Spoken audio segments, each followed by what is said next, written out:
সোনারগাঁ।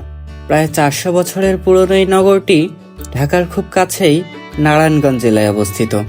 এটি ছিল বাংলার 12 ভূঁইয়ার সর্দার ঈশা খাঁর হাতে প্রতিষ্ঠিত বাংলার প্রথম রাজধানী, যা আজও দাঁড়িয়ে আছে কালের সাক্ষী হয়ে। একসময় এই নগরীতে ভিড় করত কত শত বণিকেরা, ব্যবসা চলত দেশ থেকে বিদেশে। সবই যেন আজ ইতিহাস হয়ে দাঁড়িয়ে আছে কালের সাক্ষী হয়ে। আজকের ভিডিওতে আপনাদের দেখানোর চেষ্টা করব 400 বছরের পুরনো পানামনগর, সোনারগাঁও লোকশিল্প জাদুঘর, বড় সর্দার বাড়ি, লোক ও কারুশিল্প ফাউন্ডেশন ও আরও অনেক কিছু। আমরা অধিকাংশ ট্যুরগুলো সায়দাবাদ বাস টার্মিনাল থেকে শুরু করলেও এবারের যাত্রাটি শুরু হচ্ছে গুলিস্তান বাস টার্মিনাল থেকে, আর গন্তব্য মোগরাপাড়া বাস স্ট্যান্ড। এই রুটে নিয়মিত 3টি বাস চলাচল করে দোয়েল, স্বদেশ ও বোরাক। গুলিস্তানের মাওলানা ভাসানী হকি স্টেডিয়ামের পাশেই পাবেন এই বাসগুলোর টিকিট কাউন্টার। ঢাকা থেকে সোনারগাঁওয়ের ভাড়া 70 টাকা, তবে আপনার কাছে স্টুডেন্ট কার্ড থাকলে আপনি 55 টাকায় টিকিট কেটে যেতে পারবেন।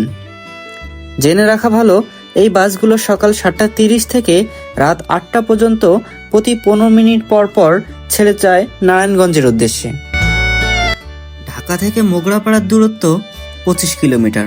বাসে করে এই পথ পাড়ি দিতে সময় লাগবে 1 ঘন্টা বা তার একটু বেশি সময়।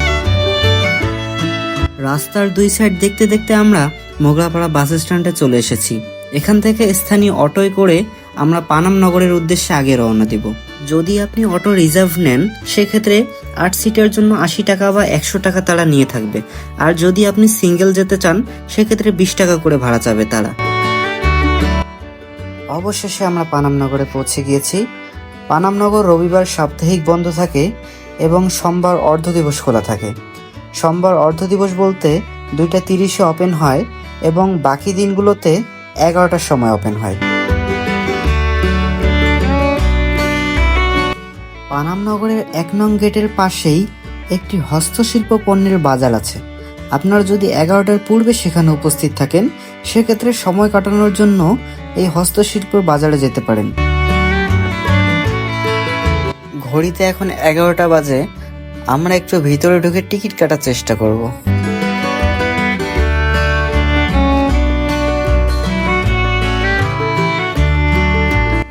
দেশি পর্যটকের জন্য টিকিট মূল্য 20 টাকা, বিদেশি পর্যটকের জন্য টিকিট মূল্য 300 টাকা এবং সার্কভুক্ত বিদেশি পর্যটকদের জন্য টিকিট মূল্য 100 টাকা।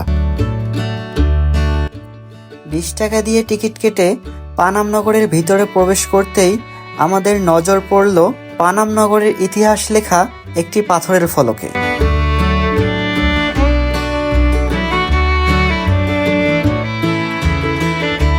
পানামনগরীর বুক চিরে গিয়েছে একটি মাত্র রাস্তা। এই রাস্তার 2 দিকে সারিবদ্ধভাবে দাঁড়িয়ে আছে মোট 52টি ভবন। এর মধ্যে উত্তর দিকে রয়েছে 31টি ভবন এবং দক্ষিণ দিকে রয়েছে 21টি ভবন। 2006 সালে ওয়ার্ল্ড মনুমেন্ট ফান্ডের তৈরি বিশ্বের ধ্বংসপ্রায় 100টি ঐতিহাসিক স্থাপনার তালিকায় জায়গা করে নেয় এই নগরটি।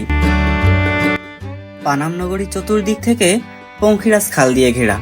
পঙ্খিরাজ খাল মেনিখালী নদ নামে মেঘনা নদীতে গিয়ে মিশেছে। এই নগরীর পূর্ব দিকে রয়েছে মেঘনা নদী ও পশ্চিম দিকে রয়েছে শীতলক্ষ্যা নদী। এই নদী পথে মসলিন রপ্তানি হতো। নগরীর অভ্যন্তরে আবাসিক ভবন ছাড়াও মসজিদ, গির্জা, মন্দির, মঠ, নাচঘর, চিত্রশালা, পান্থশালা, খাজাঞ্চিশালা, দরবার কক্ষ, পুরনো জাদুঘর, গোসলখানা ও গুপ্ত পথ রয়েছে। এছাড়া 400 বছরের পুরনো টাকশাল বাড়ি ও ইস্ট ইন্ডিয়া কোম্পানির তৈরি নীলকুঠি এখানে দেখতে পাওয়া যায়। আপনাদের জন্য রয়েছে একটি ছোট্ট নোট।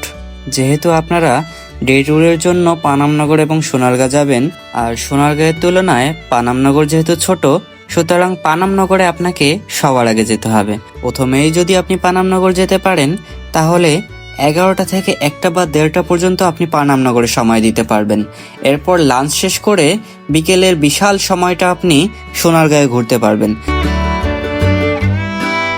পানামনগর ঘোরাঘুরি শেষ করে পানামনগরের মূল ফটকের সামনে তৃপ্তি হোটেল অ্যান্ড রেস্টুরেন্ট থেকে আমরা লাঞ্চ সেরে ফেলি। লাঞ্চ শেষ করতে আপনাদের 150 থেকে 170 বা 180 টাকার মতো খরচ হতে পারে। পানামনগর থেকে সোনারগাঁও লোকশিল্প জাদুঘর খুবই কাছে, তাই আমরা হেঁটে চলে আসি। তবে আপনারা যদি চান সেক্ষেত্রে 10 টাকা অটো ভাড়া করে ডিরেক্ট সোনারগাঁ লোকশিল্প জাদুঘরে চলে আসতে পারেন। আবহমান গ্রাম বাংলার সংস্কৃতি ও লোকশিল্পকে ধরে রাখা ও সর্বজন স্বীকৃতি দেওয়ার উদ্দেশ্যে 1975 সালের 12ই মার্চ শিল্পাচার্য জয়নুল আবেদিন সোনারগাঁয়ের পানাম নগরীর একটি পুরাতন বাড়িতে বাংলাদেশ লোক ও কারুশিল্প ফাউন্ডেশন প্রতিষ্ঠা করেন।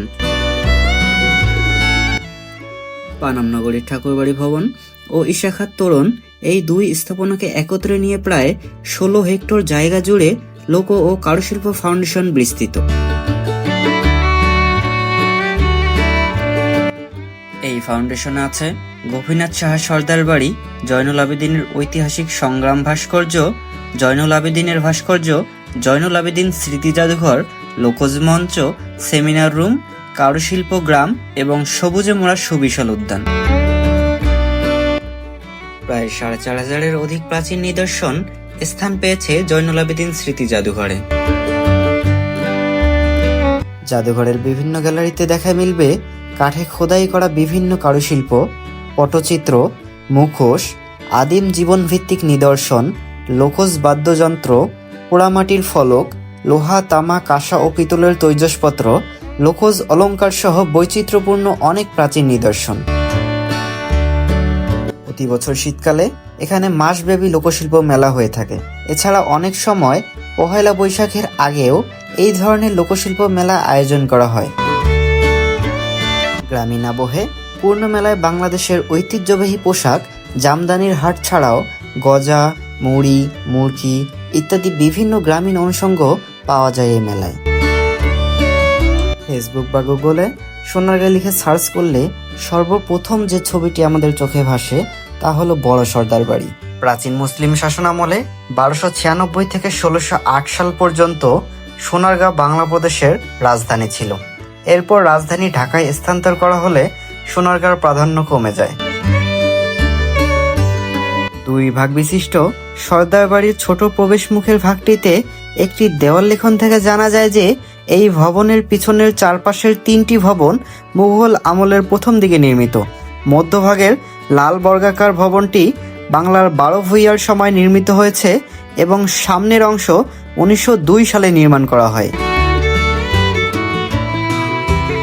এই বড় সর্দার বাড়ির নিচতলায় 47টি এবং দ্বিতীয় তলায় 38টি কক্ষ রয়েছে।